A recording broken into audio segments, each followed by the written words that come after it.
ወራህመቱላሂ ወበረካቱ ውድና የተከበራችሁ ውድ ቻናሌ ቤተሰቦች እንዴት ናችሁ? ደህና ናችሁ ወይ? እኔ ደህና ነኝ አልሐምዱሊላህ።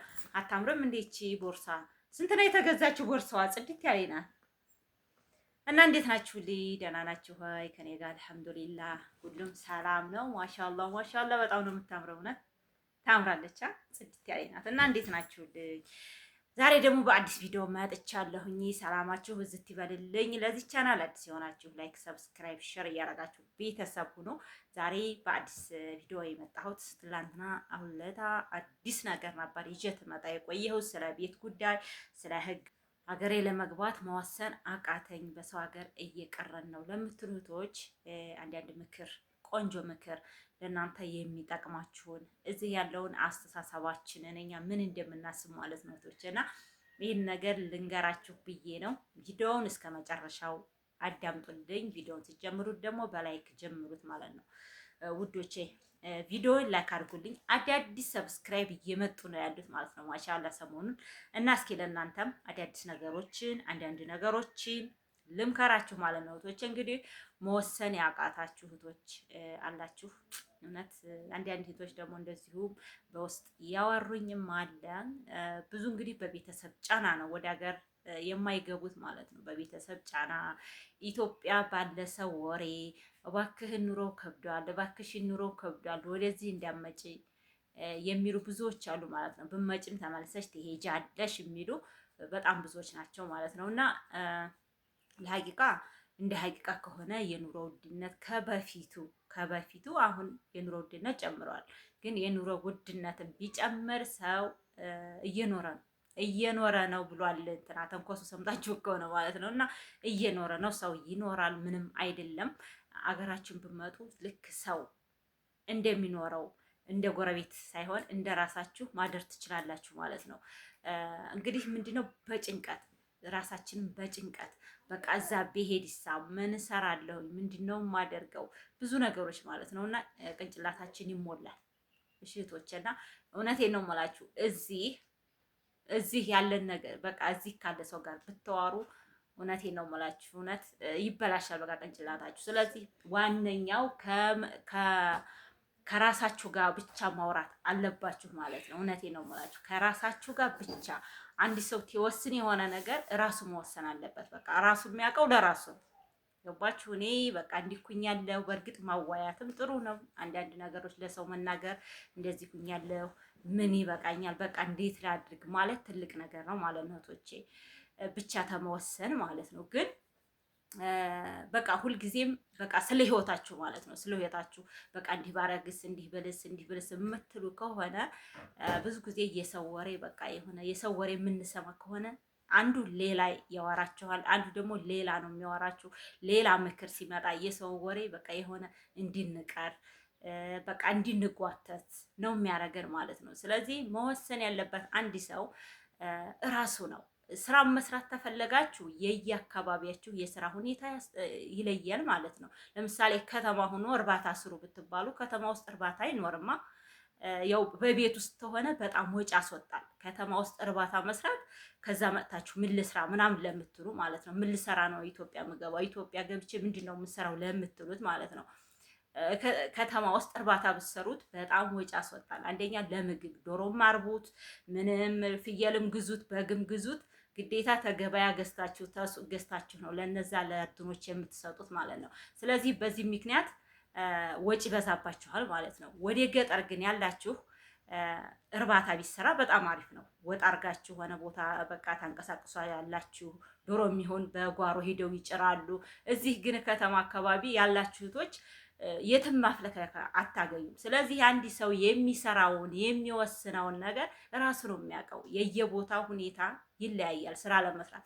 በከተማ ያለ ሰው ዛሬ አሁን ያው ሱቅ ምናምን አላዋጣም እንጂ ሱቅ ቢሰራ፣ አሁን ላይ ግን እንዳልኳችሁ ሱቅ በጣም አስቸጋሪ ሆኗል እህቶቼ። ሱቅ ትንሰራ ብዙ ነገሮች ሱቅ ትንሰራ ግብርን ተከትለው የሚመጡ ነገሮች በጣም ብዙዎች ናቸው። ስለዚህ እናንተ የሱቁ ትርፍ ተርፎ ለእናንተ ማለት ነው የቤት ኪራይ ተከፍሎ ለእናንተ ጥቅም ለግብር ስትሉት ያስቀመጣችሁት ወይም ሸቀጣችሁ ወዴታች ነው የሚሄደው። ስለዚህ አሁን ላይ ሱቅ እያተረፈ አይደለም። ሰሞኑን ደግሞ እንግዲህ ባለው ጦርነት ሁላችሁም የምታውቁት ነው። በጣም እንትን ጨምሯል ማለት ነው። ዶላር ጭማሪ ስለጨመረ ማንኛውንም ነገር እየተወደደ ነው። በቃ እንደዚህ ሸቀጣ ሸቀጥ ነገሮች እነ ሳሙና፣ ኦሞ ምን ለምን በቃ ምንም ነገር ማለት ነው።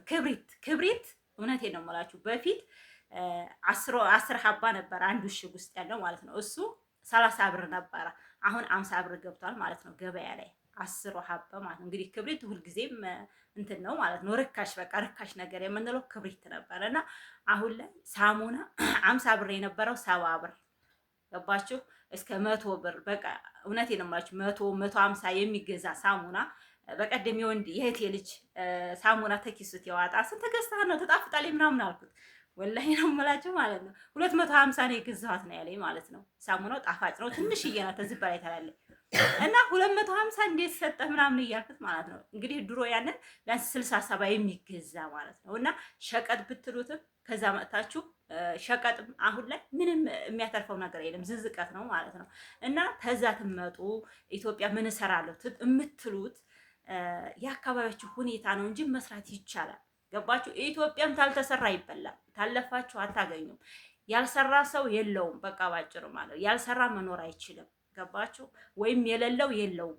በቃ ተለላችሁ የላችሁ። ስለዚህ ወይ ይዛችሁ ነው የምመጡት ወይም ደግሞ ወስናችሁ ኢትዮጵያ ሄጄ የሆነ ስራ እሰራለሁ፣ በቃ ጠንካራ ነኝ እኔ ሰርቻ አገኛለሁ ብላችሁ ጠንክራችሁ ከመጣችሁ ለእርባታ ተመጣችሁ ገጠር አካባቢ ያላችሁ ልጆች ማለት ነው። እንደዚህ አትክልት ቦታ አትክልት ደግሞ መስኖ ነገር ከሆነ ማለት ነው። ፀሐዩ አሁን ላይ በጣም እየበረታ ነው። እንግዲህ ሰኔና ግንቦት ነው በሀገራችን እንደምታውቁት ሁላችሁም ማለት ነው የሚመጣው። ፀሐዩ እየበረታ ነው አሁን ላይ። ክረምት ካልመጣ ሰኔና ግንቦትን ምንም እንትና ያስብልም ማለት ነው። መስኖ ከሌለ መስኖ ግን ያላችሁ እህቶች መስኖ በቃ ቤት ቦንትን መሬቱን ገዝቼ መስራት እችላለሁ የምትሉም ደግሞ እናንተ አሪፍ ነው እና በከተማ ያላችሁ እህቶች ሸቀጣ ሸቀጥ ባትከፍቱ ነው እንግዲህ ምን እንስራ ለምትሉት በከተማ እስኪ ያላችሁ ማለት ነው። እና ምን ቢሰራ ያዋጣል? ያው ዳቦ ቤት ምናምን ነው ይሄ ሰው የሚፈልገው። አሁን ላይ ሰው የሚፈልገው ዳቦ ነው አይደል? ወደ ያፍ የሚባል ነገር ነው። ስለዚህ እናንተ ከተማ አካባቢ የምትኖሩ ያው ዶሮ እርባታ ብያችኋለሁ። ዶሮ እርባታ በቤታችሁ ነው፣ ግን ወጪ አስወጣችኋል። ወጪውን ተቻላችሁ ዶሮ እርባታ በከተማ ማድረግ ይቻላል፣ ማርባት ይቻላል። ያው በአንድ ክላስ ውስጥ ማለት ነው አስወጥታችሁ የምታንቀሳቀሱበት ቦታ ምናምን አይኖርም እንጂ በዛው በአንድ ክላሳችሁ ውስጥ እርባታ መስራት ይቻላል፣ የዶሮ ማለት ነው። ይህ እንኳ ፍየል ምናምን እሱም ይቻላል፣ ግን እኮ በጣም ወጪ ያስወጣል ማለት ነው እህቶች። እና ይህን ነገር አስባችሁ ወደ ሀገራችሁ ግቡ፣ አትፍሩ ማለት ብዙ አመት የኖሩ እውነት 20 አመት የኖሩ እህቶች አሉ ማለት ነው። 20 አመት ኑሯቸው በቃ አሁንም ሌላ እቅድ በቃ እኔ እኮ ተጨናንቄ ሌላ ይሄንን ነገር በቃ ጀመርኩ፣ እዚሁ እንደ አዲስ ስራ ጀመርኩ፣ ተመጣሁ 20 አመት በሳውዲ አረቢያ ያለች ልጅ አለኝ ማለት ነው። በቤተሰብ እዛም ልኬው በቃ ብሩ አልሆነ ቦታ ህገወጥ ቦታ እየሆነ እንደዚህ ከሰርስራ አልኩኝ። ብዙ እህቶች አሉ ማለት ነው። እና እህቶቼ እወቁበት፣ እውነቴን ነው የምላችሁ። እዚህ ሆናችሁ ለምታማክሩት ሰው እወቁ። እዚሁ እስኪ መጀመሪያ ታንሄድ ወደ አረብ ሀገር እዚህ ሆነን ያሰብናችሁ ሰዎች እከሌ ጎበዝ ነው እከሌ ገንዘቤን ይዘኛል ለምትሉ ሰው ነው ገንዘብ መላክ ያለባችሁ። እናት ነው አባት ነው ወንድም ነው ብላችሁ ገንዘቡ ታልተቀመጠላችሁ አትላኩ። በቃ ባጭሩ ማለት ነው አትላኩ።